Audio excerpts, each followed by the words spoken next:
हाँ, तो 11th class के बच्चों, ये आपका बुक है पॉलिटिकल साइंस का, भारत का संविधान सिद्धांत और व्यवहार। ये बुक फर्स्ट है या सेकंड है? ये बुक फर्स्ट है, ठीक है। यानी कि पॉलिटिकल साइंस के फर्स्ट बुक का ये चैप्टर नंबर 9 है। आप लोग जानते हो चैप्टर नंबर 9 इस बुक का लास्ट चैप्टर है। ये चैप्टर नंबर 9 का नाम है संविधान एक जीवंत दस्तावेज। अब संविधान एक जीवंत दस्तावेज, एक बात उठती है कि संविधान है क्या, पहले तो ये जानना है। तो आप लोग 7th 8th 9th क्लास से ही जानते आए हो कि संविधान क्या है। संविधान नियमों का एक पुलिंदा है। संविधान, constitution is a group of, constitution is the branch of rules, हम ये भी बोल सकते हैं। यानी कि संविधान एक नियमों का समूह है, उस नियम से पूरे देश को चलाया जाता है। लेकिन संविधान तो कागज पर लिखा हुआ है ना, तो वो जीवंत कैसे हो गया? जीवंत का मतलब होता है बच्चों जो जिंदा हो। तो क्या कागज और संविधान जिंदा है? हम इसी बात को समझेंगे कि आखिर इस चैप्टर का नाम संविधान एक जीवंत दस्तावेज क्यों रखा गया? क्योंकि दस्तावेज मतलब कागज, और कागज तो कभी जिंदा हो नहीं सकता, तो फिर इसको क्यों नाम रखा गया जीवंत दस्तावेज? ये प्रश्न उठता है। हम सब चीजें आप लोगों को बताएंगे। सबसे पहले जो हम आपको बताएंगे कि इस चैप्टर को अगर आप पढ़ लोगे तो किन किन बातों को समझने लायक हो जाओगे। सबसे पहले अगर इस चैप्टर को आप पढ़ते हो तो आप समझने के लायक हो जाओगे कि भारतीय संविधान में संशोधन कैसे किया जा सकता है। दूसरा, क्या संविधान को बदला जा सकता है, ये भी आप पढ़ लोगे। संविधान में कितने संशोधन अभी तक हुए हैं? बच्चों मैं बता दूं, अभी तक संविधान में 128 संशोधन हुए हैं। परसों आपके संसद भवन में 129 संशोधन करने के लिए बिल वहां पर रखा गया है, विधेयक को रखा गया। आप देखते हैं विधेयक पारित होगा कि नहीं। और तीसरा, संविधान की रक्षा कैसे होगी, ये भी इस चैप्टर को पढ़कर आप समझ जाओगे। इसके अलावा संविधान एक जीवंत दस्तावेज कैसे है, वो भी हम इस चैप्टर में जान जाएंगे और समझेंगे। अब जो पहला हेडिंग है आपके बुक में, वो है क्या संविधान अपरिवर्तनीय है? ये है पहला हेडिंग। क्या संविधान अपरिवर्तनीय है? आप लिखना कि संविधान जो है वो अपरिवर्तनीय नहीं है।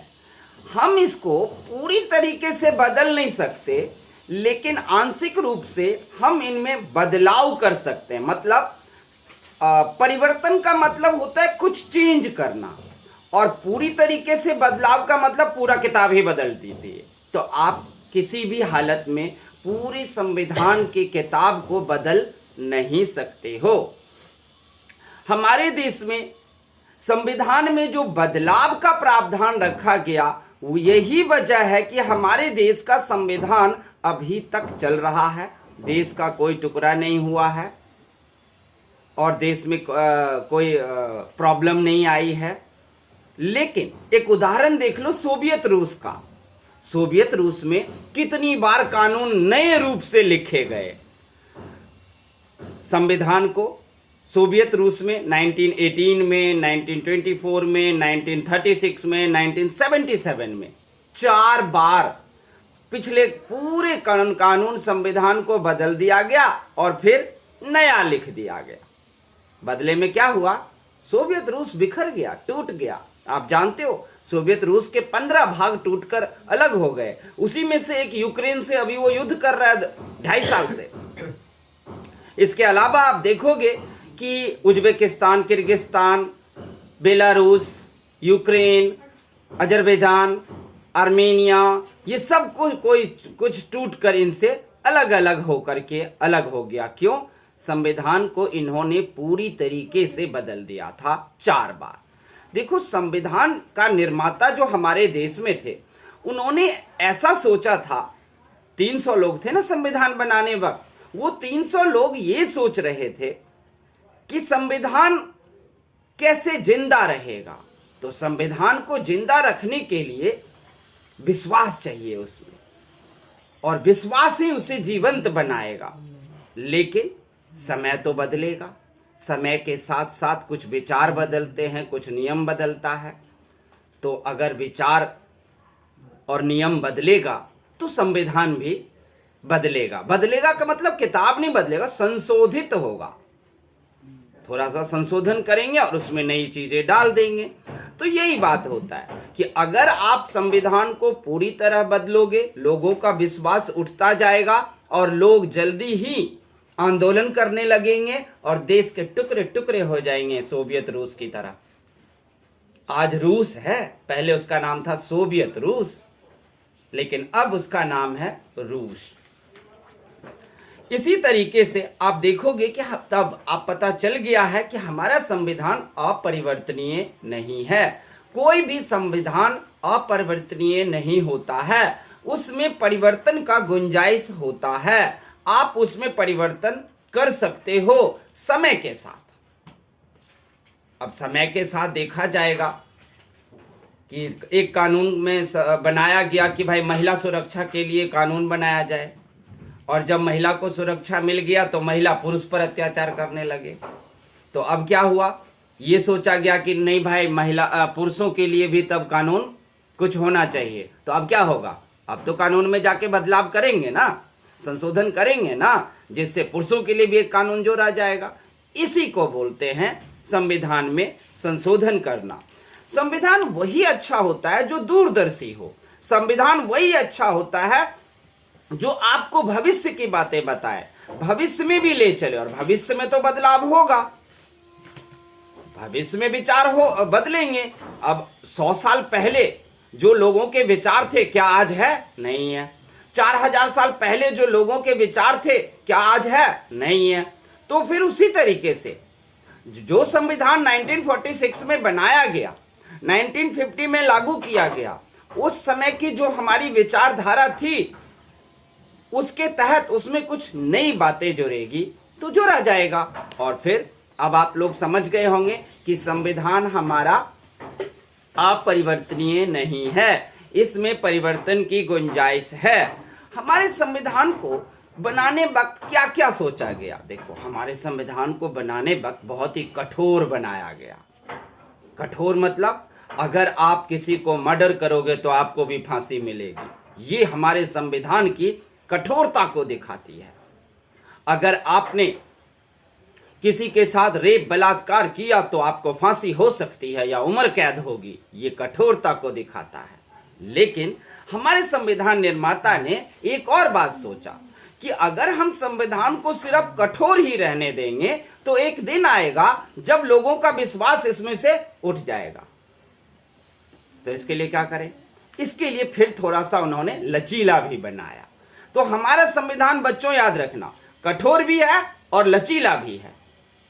लचीला मतलब, अब मान लो एक व्यक्ति, उदाहरण दे रहा हूं, एक व्यक्ति मर्डर करके आया है और वो कहता है अदालत में आकर, हुजूर मैंने मर्डर किया है, मुझे फांसी दो। चलो, मर्डर करने वाला ही स्वीकार कर लिया तो दे देते हैं फांसी। नहीं, अब हमारा संविधान यहां पर कठोरता छोड़कर लचीला हो जाएगा। क्या कहेगा उस व्यक्ति से? सबूत दो। वो कहेगा अरे मैंने ही तो मर्डर किया तो मैं क्यों सबूत दूं? नहीं नहीं, फिर भी सबूत दो। कहीं आप पागल तो नहीं हो गए? कहीं आप साइको तो नहीं हो गए? कहीं आप जिंदगी से उकता तो नहीं गए? जिंदगी से उकताने पर जबरदस्ती आप चाहते हो कि मुझे मृत्यु दंड मिल जाए, जीवन ना जीऊं? कहीं ऐसा तो नहीं हुआ? तो इस बात पर में आकर के अब हमारा संविधान लचीला दिखता है। तो बच्चों याद रखना होगा, हमारा संविधान दोनों है। हमारा संविधान कठोर भी है और लचीला भी है। लचीला है, अगर मान लो कोई भी लड़की किसी पर बलात्कार का झूठा आरोप लगा दे तो क्या उसे उम्र कैद दे दें? उसे फांसी पे चढ़ा दें? नहीं। तब लचीलापन संविधान दिखाएगा कि भाई सबूत तो देना होगा। ऐसे ही हम किसी को वो नहीं कर सकते फांसी पे नहीं चढ़ा सकते, उम्र कैद नहीं दे सकते, दंडित नहीं कर सकते। तो सबूत देना, आप देखोगे हमारे देश में 26/11 हुआ था, 26/11 की जो आतंकवादी घटना हुई मुंबई में, जिसमें होटल ताजसब पर अटैक हुआ था, मुंबई स्टेशन पर अटैक हुआ था, तो उसमें जो एक आतंकवादी जिंदा पकड़ा गया, उसे भी 1 साल तक जिंदा रखा गया और कहा गया कि अगर तुमने गोलियां नहीं बरसाई है, तुमने अगर आक्रमण नहीं किया है, तो उसका सबूत दो, बच के जा सकते हो। यानी कि हमारे संविधान के लचीला होने का साफ मतलब है कि वो हमें क्या देता है, गुंजाइश देता है बचने की। इसको कहते हैं हम लचीलापन। अब आगे देखेंगे कि संविधान में संशोधन करने के लिए कौन सा प्रावधान दिया है। तो आपका संविधान में अनुच्छेद 368 है। क्या है संविधान में? 368 है। 368 संविधान के तहत आप क्या कर सकते हो? संविधान में संशोधन कर सकते हो, ऐसा हमारे देश में कानून में लिखा गया है। इसके अलावा अनुच्छेद 2 में भी लिखा गया है कि संसद विधि द्वारा संघ में नए राज्यों को भी प्रवेश कराएगा, यानी कि नए राज्य बनाएगा, तो संविधान में संशोधन करना होगा और उनको अनुच्छेद 2 का इस्तेमाल करेंगे। अनुच्छेद 3 में है कि अगर किसी राज्य का क्षेत्रफल बढ़ाना हो, किसी छोटे राज्य को उसमें जोड़ना हो, तो भी आप बदलाव कर सकते हो। जैसे कि आप लोग जानते हो कि दादर एंड नागर हवेली एक अलग राज्य था हमारे केंद्र शासित प्रदेश, लेकिन दादर एंड नागर हवेली को लक्षद्वीप के साथ ही जोड़ दिया गया है, वो दोनों को एक कर दिया गया। और वहीं पर में बिहार को तोड़कर झारखंड और बिहार बनाया गया, उत्तर प्रदेश को तोड़ करके क्या उत्तरांचल और उत्तर प्रदेश, ये 2 अलग बनाए गए। तो आप तोड़ भी सकते हो, लेकिन संविधान में संशोधन करना पड़ेगा, तब होगा। संविधान में संशोधन की प्रक्रिया क्या है? संविधान में संशोधन का प्रक्रिया है विशेष बहुमत। जब तक विशेष बहुमत नहीं मिलेगा तब तक नहीं होगा। परसों आपके लिए संविधान में संशोधन के लिए 1 नेशन 1 इलेक्शन ONOE को रखा गया। उसमें अब वो संशोधन हो पाएगा कि नहीं, ये आप लोग समझ सकते हो। वो संशोधन तभी होगा जब 2/3 बहुमत मिल जाए। कितना मिल जाए? 2/3 बहुमत अगर मिल जाती है तो उस संविधान में संशोधन हो सकता है।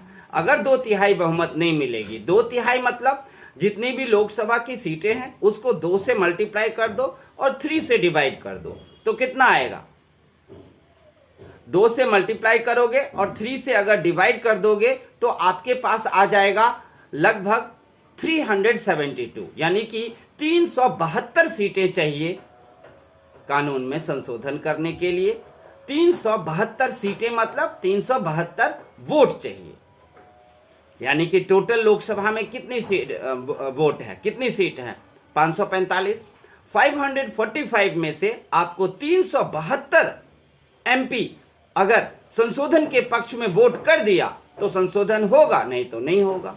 परसों जो बिल डाला गया विधेयक, उसमें लगभग 298 के करीब पक्ष में पड़े वोट, जो कि 372 तो है नहीं, तो फिर ये अभी संशोधन हो नहीं पाएगा उसके लिए। तो अब आप लोग समझ गए कि संशोधन करने के लिए किस चीज की जरूरत है? विशेष बहुमत की जरूरत है। किसकी जरूरत है?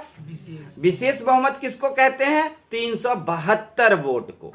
किसको कहते हैं विशेष बहुमत? 372। हाँ, तो 372 सीट को हम विशेष बहुमत कहते हैं। ऐसे में किसी भी संविधान में संशोधन किया जा सकता है।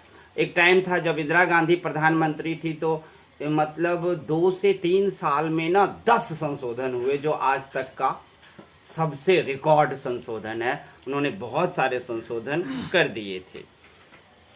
अब आगे है आपके पास कि संविधान में सिर्फ 372 सीटें मिल जाए और वोट मिल जाए और हो जाएगा संविधान में संशोधन? नहीं, संविधान में संशोधन अभी नहीं चाहिए, अभी आपको राज्यों के द्वारा अनुमोदन भी चाहिए। क्या चाहिए?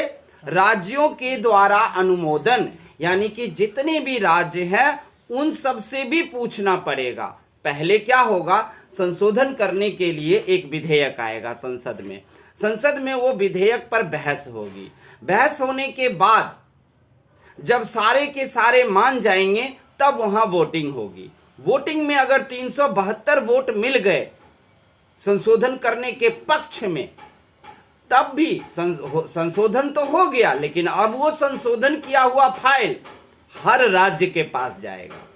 हर राज्य के मुख्यमंत्री और वहां के विधानसभा विधान परिषद वाले साइन कर देंगे कि हाँ ये सही है, तब वो संशोधन पूर्ण होगा। लेकिन अभी भी एक जगह खड़का बाकी है और वो है राष्ट्रपति। अब राष्ट्रपति अगर चाहे तो उसको वापस कर देंगे कि नहीं ये सही नहीं है। लेकिन राष्ट्रपति से एक फायदा है कि राष्ट्रपति तो चुने हुए प्रतिनिधि नहीं है, जनता के सीधे प्रतिनिधि, इसीलिए वो एक बार ही मना कर सकते हैं। अगर संशोधन राष्ट्रपति जी को अच्छा नहीं लगा तो वो कहेंगे पार्लियामेंट को वापस ले जाओ, ये अच्छा संशोधन तुमने नहीं किया है। लेकिन अगर सही में अच्छा संशोधन हुआ है और सारे एमपी मानते हैं तो वही चीज उसको वापस आपको फिर से अगर राष्ट्रपति के पास वही फाइल हूबहू वैसा ही भेज दोगे तो इस सेकेंड टाइम राष्ट्रपति जी को हस्ताक्षर करना पड़ेगा, क्योंकि पार्लियामेंट कहेंगे कि आप तो मेरे द्वारा चुने गए हो। राष्ट्रपति को कौन चुनता है? जिनको हम लोग चुनते हैं, और हम हैं जनता के प्रतिनिधि। तो जनता की प्रतिनिधि जो चाहेगा वो कानून में संशोधन होगा, वो नीति बनेंगे, वो नियम बनेंगे। तो बच्चों आप लोग समझ गए, राज्यों से भी क्या जरूरी है? अनुमोदन जरूरी है, वरना नहीं होगा। तो समझ गए आप लोग, सिर्फ 372 सीटें ही नहीं चाहिए, सिर्फ 372 वोट ही नहीं चाहिए संविधान में संशोधन करने के लिए, वरन राज्यों से भी अनुमोदन चाहिए, स्वीकृति चाहिए। संविधान में कितने संशोधन किए गए हैं? तो आपके बुक में लिखा हुआ है कि 2019 तक हमारे देश के आजादी के या संविधान लागू करने के 69 इयर्स हो गए थे। 12 जनवरी 2019 तक 103 संशोधन हुए, 103 अमेंडमेंट हुए। संशोधन को इंग्लिश में हम अमेंडमेंट कहते हैं। और 2019 तक 103 संशोधन हुए हैं। कितने हुए हैं? 103 संशोधन हुए हैं। आप भी मुंह खोलोगे वो बात चीजें बोल लोगे आप लोग। मैं अभी आपको पढ़ाए जा रहा हूं, सुन रहे हो, लेकिन आप एक वर्ड भी वहां पर बोल लेते हो तो वो याद होता जाएगा। 103। लेकिन आज तो 2024 है, तो अब टोटल संविधान में संशोधन हो चुके हैं 128, 128, और 129वां परसों डाला गया है संशोधन के लिए, one nation one election ONOE के लिए। तो अब आप लोग समझ गए। अब सबसे ज्यादा संशोधन कब हुआ? तो लिखना, सबसे ज्यादा संशोधन कांग्रेस के सरकार में हुई जब इंदिरा गांधी थी। वो इसलिए क्योंकि इंदिरा गांधी को अकेले 352 सीटें थी, 352 सीटें थी अकेले इंदिरा के। तो अब क्या 10-15 और चाहिए, 20 चाहिए और 372 में। वो इसलिए इतना संशोधन कर पाई इंदिरा गांधी। अभी की जो सरकार है वो किसी भी पार्टी, अकेले पार्टी को 352 है ही नहीं। किसी को 240 है, किसी को 105 है, किसी को 30 है। अब सारे पार्टी के मतभेद है, सबके विचार तो एक जैसे है नहीं। तो इसलिए अब जो है वो आप लोगों को हम दिखाएंगे कि संशोधन हुए हैं। संशोधन में कौन कौन से संशोधन ऐसे हैं जो सही संशोधन हुआ, लेकिन कुछ संशोधन हैं जो विवादास्पद हैं, उस पर विवाद खड़ा हो रखा है कि ये संशोधन नहीं होना चाहिए। तो संशोधन की विषय वस्तु में अगर कुछ देखो तो कुछ तो सही था। जैसे उच्च न्यायालय के न्यायाधीशों की सेवानिवृत्त की आयु सीमा को 60 से बढ़ाकर 62 कर दिया गया। ये हमारा 15th संशोधन था, ये हमारा 15 अमेंडमेंट था, जिसमें उच्च न्यायालय के जो जज थे उनका 60 साल होता था रिटायर करने का, लेकिन उनको 62 2 साल बढ़ा दिया गया।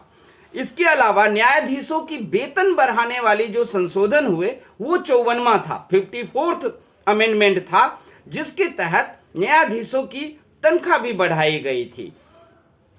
इसके अलावा व्याख्याएं और विभिन्न कुछ ऐसे संशोधन हैं जो संशोधन नहीं होना चाहिए था। जैसे कि आपने मौलिक अधिकार में से एक अधिकार हटा दिया, संपत्ति रखने का अधिकार। इस पर विवाद चल रहा है। दो संशोधन है, एक संशोधन है रेहरी कानून और दूसरा है संपत्ति का अधिकार मौलिक में से हटा दिया, क्योंकि इसको नहीं माना गया है। सुप्रीम कोर्ट और सरकार दोनों के बीच अभी तक खींचतान है ही। हालांकि अब तो संपत्ति रखने का अधिकार हटा ही दिया, लेकिन सुप्रीम कोर्ट अगर अभी तक नहीं माना है तो उसको कहा जाता है, ऐसे संशोधन को विवादास्पद संशोधन कहा जाता है कि ये जबरदस्ती का हो गया। संपत्ति रखने का अधिकार इंदिरा गांधी ने ही हटाया था। उनका कहना यह था कि लोकतंत्र में अगर संपत्ति रखने का अधिकार रहेगा तो सारे के सारे लोग इतने अमीर हो जाएंगे और सरकार के पास पैसा संपत्ति रहेगा ही नहीं।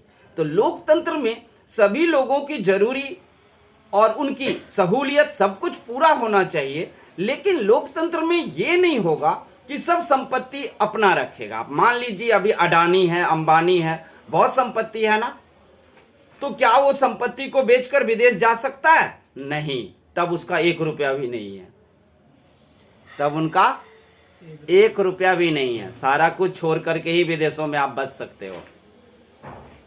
ये है संपत्ति। लोग कहते हैं ना, अडानी को इतना पैसा हो गया, अंबानी को इतना पैसा दे दिया गया, ये इतने अमीर हैं। अरे बाबूजी, संविधान में संशोधन को देखो, संपत्ति रखने का अधिकार खत्म। इंदिरा ने यही कही थी ना कि अगर संपत्ति रखने का अधिकार रहेगा तो जो अमीर बनता जाएगा वो अपना सारा धन उठा करके विदेशों में चला जाएगा, तब क्या करेंगे? इसलिए संपत्ति रखने का अधिकार खत्म हो जाना चाहिए। इस प्रकरण को आप लोग केशवानंद भारती के नाम से केस जानते हो। संपत्ति रखने का अधिकार जब हटाया तो ये केशवानंद भारती नामक इंसान ने केस किया था केंद्र सरकार पर, इंदिरा गांधी पर, कि ये तो गलत किया। लेकिन इंदिरा गांधी की दलीलें ये थी कि नहीं, संपत्ति रखने का अधिकार देंगे तो जो भी 500 करोड़ 600 करोड़ का मालिक बनेगा वो देश छोड़कर भाग जाएगा। तो देश छोड़कर जाएगा तो संपत्ति उनकी रहेगी नहीं, सारा का सारा सरकार का हो जाएगा। तो यहां पर में तो इंदिरा गांधी की दलील सही लगता है। लेकिन इंदिरा गांधी ये केस हार गई थी, केशवानंद भारती वाला केस इंदिरा गांधी हार गई थी। क्यों बच्चों? क्योंकि वहां 6-7 का वोट पड़ा था। 7 जज ने इंदिरा गांधी के अपोज में किया कि संपत्ति रखने का अधिकार का मतलब ये है कि केशवानंद भारती के पास जो जमीनें थी वो जमीन सरकार ने ले ली, लेकिन नहीं, वो जमीन धर्म के कार्यों में था। लोग वहां पर, अतिथि लोग, राहगीर लोग आकर उस जमीन के आमदनी से खाते थे, पीते थे, स्कूल चलता था, तो वो संपत्ति आप नहीं ले सकते।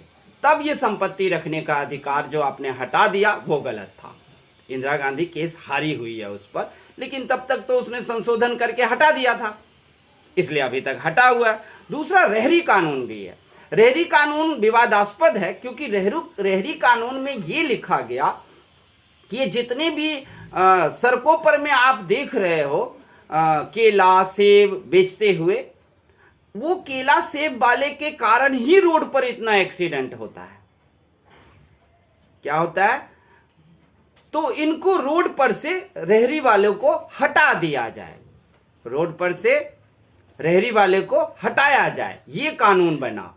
लेकिन ये कानून सुप्रीम कोर्ट ने कहा बनाने को और केंद्र सरकार भी मान गई, लेकिन जनता नहीं मानी। यहां पर देख रहे हो, हर रोड पर तो सेब केला बेच ही रहे हैं ना, रेडी पर रख के, कोई हटा है? अब जब कानून बना कि रेहड़ी को हटाओ रोड से, तो सारे रेहड़ी वाले आ गए, चलो गोली मारो, हम कहाँ जाएंगे काम धंधे के लिए, हमको काम धंधे का जगह दे दो, हम हट जाते हैं रोड से। सीधे कानून बना दोगे उससे तो नहीं होगा। तो ये भी क्या है, एक विवादास्पद कानून था। इसके अलावा दल विरोधी कानून 52 संशोधन में किया गया, क्योंकि पहले ना बहुत बुरा था। मतलब एक पार्टी बीजेपी में खड़े हुए, जीत गए तो चले गए कांग्रेस में, तो दल बदलू कानून बना दिया गया कि नहीं, अगर अब कोई जीत के दूसरी पार्टी में गया ना तो उसकी सदस्यता रद्द। ये बड़ा अच्छा संशोधन था। 91वां संशोधन भी किया गया। 91 संशोधन में आपको उसी के तरह दल विरोधी कानून ही उसमें भी संशोधन किया गया था। 61वां यानी कि 61 अमेंडमेंट संशोधन के द्वारा पहले मत देने का अधिकार 21 साल था, जिसको 18 साल किया गया। इसके बाद आप 73वां 74वां के बारे में तो पिछले चैप्टर में पढ़ के आए हो। 73 अमेंडमेंट के द्वारा सरकार ने गांवों में ग्राम पंचायत की व्यवस्था की, और 74 अमेंडमेंट के द्वारा सरकार ने शहर में नगर निगम और नगर पालिका की व्यवस्था की। तो इस तरीके से जो ये जितने भी आप देख रहे हो संशोधन, 52, 91, उसके बाद 61, 73, 74, ये सब अच्छा था। ये संशोधन सब बिल्कुल मानने लायक है कि इसको ऐसा होना चाहिए। तो इसके अलावा 38, 39, 42 संशोधन भी हुए, और ये 38, 39 और 42 ये तीनों बहुत विवादास्पद है। इसके अलावा 1975 में जल्दी जल्दी कानून में संशोधन करके इंदिरा गांधी ने आपातकालीन लगा दिया। तो वो आपातकालीन जो था वो भी एक संशोधन करके ही आपातकालीन लगाया गया था, ये भी गलत था, ये विवादास्पद है। 42वां संशोधन किया गया था, वो भी विवादास्पद है, जिसमें लोकसभा की अवधि को 5 वर्ष से 6 वर्ष किया जाना था, लेकिन सुप्रीम कोर्ट ने नहीं माना तो इंदिरा गांधी को रुक जाना पड़ा, फिर 5 से 6 नहीं हुआ, नहीं तो अभी कितना हो जाते, 6 साल का हो गया होता। वो चाहती थी 42वां संशोधन के द्वारा, लेकिन सुप्रीम कोर्ट ने नहीं माना। तो इसी तरीके से जो भी विवादास्पद का संशोधन था इंदिरा गांधी के द्वारा, उनको खामियाजा भी भुगतना पड़ा। आप लोग जानते हो 1977 का चुनाव हुआ और कांग्रेस उसमें बुरी तरह हार गई। 1975 में आपातकालीन लागू कर दिया, 2 साल तक चुनाव ही नहीं हुआ, इंदिरा गांधी बन गई डिक्टेटरशिप, तानाशाह, और फिर 2 साल बाद चुनाव करवाई तो बुरी तरह हार गई, क्योंकि 38, 39 और 42 ये तीनों संशोधन इतने विवादास्पद थे कि बुरी तरह इंदिरा गांधी को हारना पड़ा। अब हम जाएंगे संविधान की मूल संरचना तथा उसका विकास देखने के लिए, और वो हम आगे पढ़ेंगे। तब तक के लिए थोड़ा सा विराम लेते हैं, और थोड़े से विराम के बाद हम आगे और आपको जोड़ेंगे, पढ़ाएंगे। अब आएगा कि संविधान को हम जीवंत दस्तावेज क्यों कहते हैं। हाँ, तो अब हम पढ़ेंगे संविधान की मूल संरचना तथा उसका विकास। देखो, संविधान की अपनी एक मूल संरचना है। मूल संरचना में आता है संविधान का मौलिक अधिकार और राज्य के नीति निर्देशक तत्व। मौलिक अधिकार आपको 6 है, जो आप लोग छोटी कक्षाओं से, छोटी क्लासों से पढ़ते हुए आ रहे हो। मौलिक अधिकार का मतलब जैसे शोषण के विरुद्ध अधिकार, समानता का अधिकार, धार्मिक अधिकार, संवैधानिक अधिकार, शिक्षा पाने का अधिकार, ये सब मौलिक अधिकार है जो 6 हैं। पहले 7 था, जो संपत्ति रखने का अधिकार भी था उसमें, लेकिन इंदिरा गांधी ने संपत्ति रखने का 7वां अधिकार हटा दिया और 6 ही बच गए हैं। तो संविधान की मूल संरचना है मौलिक अधिकार और राज्य के नीति निर्देशक तत्व। राज्य के नीति निर्देशक तत्व का मतलब होता है कि आप अपने जनता की, यानी कि किसी भी देश की सरकार कोई भी प्राकृतिक घटना या प्राकृतिक रूप से कोई भी तबाही आती है तो अपने प्रजा की, अपनी जनता की भलाई करेगा, उसकी मदद करेगा। जैसे भूकंप आ गया, बाढ़ आ गया, तो राज्य का यानी कि देश का, सरकार का ये कर्तव्य बनता है कि आप अपनी जनता की हर तरीके से मदद करें। इसको बोलते हैं हम राज्य के नीति निर्देशक तत्व। संविधान की मूल संरचना को कई बार बदलने की कोशिश की गई है। संविधान की मूल संरचना को कई बार बदलने की कोशिश की गई है, लेकिन हर बार जो है वो सुप्रीम कोर्ट यानी कि सर्वोच्च न्यायालय बीच में आ जाता है कि आप संविधान को परिवर्तन कर सकते हो। जैसा कि आपने क्वेश्चन पढ़ा कि संविधान अपरिवर्तनीय है, लेकिन नहीं, संविधान में परिवर्तन का मतलब सीधा बदलना नहीं, संशोधन, यानी कि जहां जरूरत मिले आप उसे बदल सकते हो। तो ये तो कर सकते हो, लेकिन संविधान के मूल संरचना से आप छेड़छाड़ नहीं कर सकते हो। इसको बोलते हैं संविधान के मूल संरचना को बनाए रखना। और अगर आप संविधान के मूल संरचना से छेड़छाड़ कर देते हो तो फिर संविधान नहीं बचेगा। अब आता है संविधान एक जीवंत दस्तावेज। क्या संविधान एक जीवंत दस्तावेज है? तो आप लोगों को मैंने शुरू में बताया था कि संविधान तो एक कागज का टुकड़ा है, एक कागज का किताब है। ये जीवंत कैसे हो सकता है? जीवंत का तो मतलब ही होता है कि वो जिंदा हो, उसमें प्राण हो, उसमें जान हो, तो वो जीवंत है। तो क्या कागज जीवंत है? तो जब आप इसको समझोगे, पढ़ोगे, तो आपको लगेगा नहीं, संविधान भी जीवंत है, उसमें भी प्राण है। कैसे?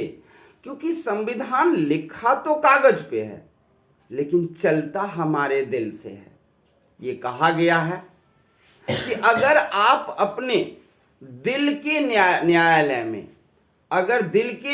में, अगर आप न्याय करते हो तो किसी की भी अदालत की जरूरत नहीं पड़ेगी। आपका हृदय है ना, आपका दिल है ना, आप सही गलत को समझ सकते हो ना।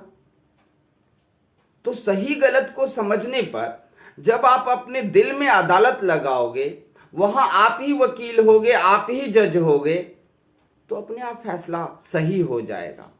किसी के साथ आप गलत कर ही नहीं सकते और किसी अदालत की जरूरत नहीं पड़ती। अदालत की हमें कब जरूरत पड़ती है?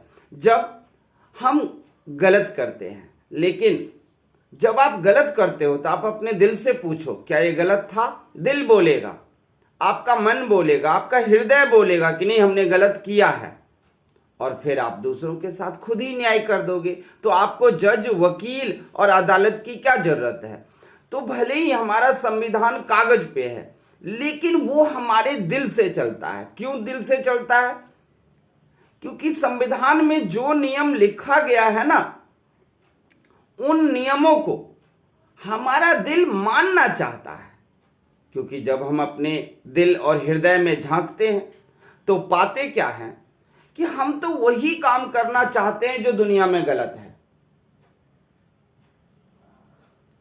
अगर आपको छूट दे दिया जाए ना, तो आप लोग वही काम करोगे जो गलत है इस दुनिया में। लेकिन आप हृदय से पूछोगे तो वो कहेगा नहीं, नियम में रहो, गलत काम नहीं करना है। तो जब संविधान में लिखी हुई बातों को हमारा दिल, हमारा मन कहता है कि नहीं, हम इसको मानेंगे तो हमारी जिंदगी अच्छी से चलेगी, सबको अपना अपना अधिकार मिलेगा, सबको जीने के लायक अपना अधिकार मिलेगा, तो ये संविधान जीवंत हो उठता है।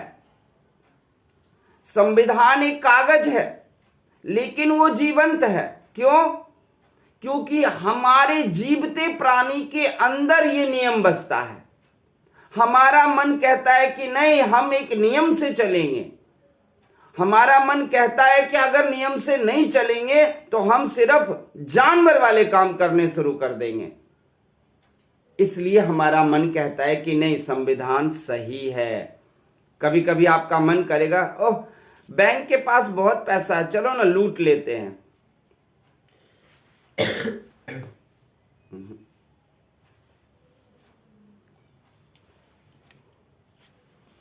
तो समझ रहे हो जीवंत कैसे है ये? जीवंत का मतलब है कि वो है तो कागज, लेकिन उसको, उस संविधान को चलाता कौन है? इंसान। कौन चलाता है? इंसान चलाता है। और इंसान तो जीवित है ना। और इंसान क्या कहता है कि नहीं, ये संविधान गलत लिखा गया है? क्या आप सुबह से उठते हो और नियम पे जिंदगी चलाते हो तो क्या वो गलत है?